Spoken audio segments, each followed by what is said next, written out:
Messieurs, dames, bonjour. Bienvenue à ce nouvel épisode de Chipperactif.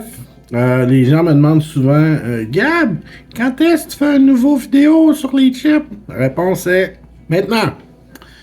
On commence avec une petite rafale, mais aujourd'hui, c'est une émission spéciale, Super Bowl. On a un Super Bowl, on va manger des chips, on parle de chips. J'ai goûté à deux petites sortes dernièrement, que je n'ai pas sous la main, mais que je voulais revenir, puisque ce sont des chips que j'ai trouvées tout de même soit intéressantes ou soit très oubliables. Premièrement, Viva Légumes Barbecue, petite rondelle, Ringolo Style, j'espère que vous avez bien vu. C'était très intéressant comme croustille. Je suis pas une énorme fan des Ringolo, mais c'est bon. Ces chips-là, faut pas se leurrer, chips aux légumes. On dit, ah, c'est santé. Non, c'est la même crise d'affaires. Les valeurs nutritionnelles, exactement pareil à un Ringolo. Cependant, j'ai trouvé que la saveur est intéressante.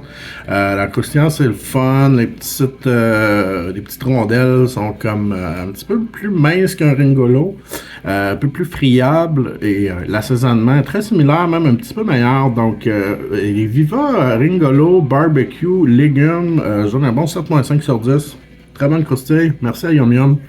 Le deuxième que je voulais aborder brièvement aujourd'hui, que j'ai pu goûter hier, ce sont Brett's à saveur truffe d'été. Ça fait longtemps que je vois les Brett's que je me dis, bon, je devrais goûter à ça, je devrais tester ça. J'ai pu goûter pour la première fois hier. La patate est le fun, c'est une petite patate bien croustillante. Donc juste en ça, la patate est plaisante. Cependant, des chips aux truffes, c'est dégueulasse. En tabarnak. Moi, j'haïs ça.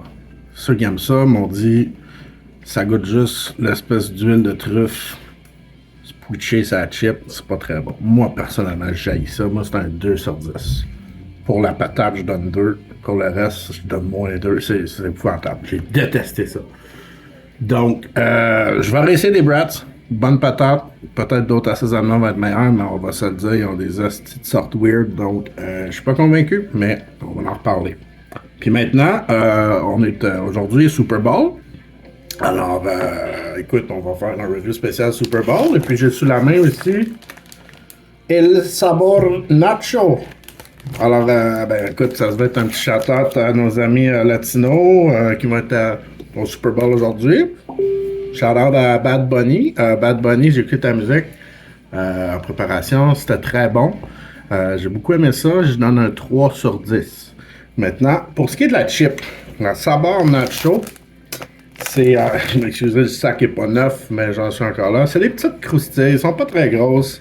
Très friables aussi. Je pense que le transport depuis les pays latins a été un peu difficile. Fait que ça s'est beaucoup cassé. Beaucoup de petites grenailles.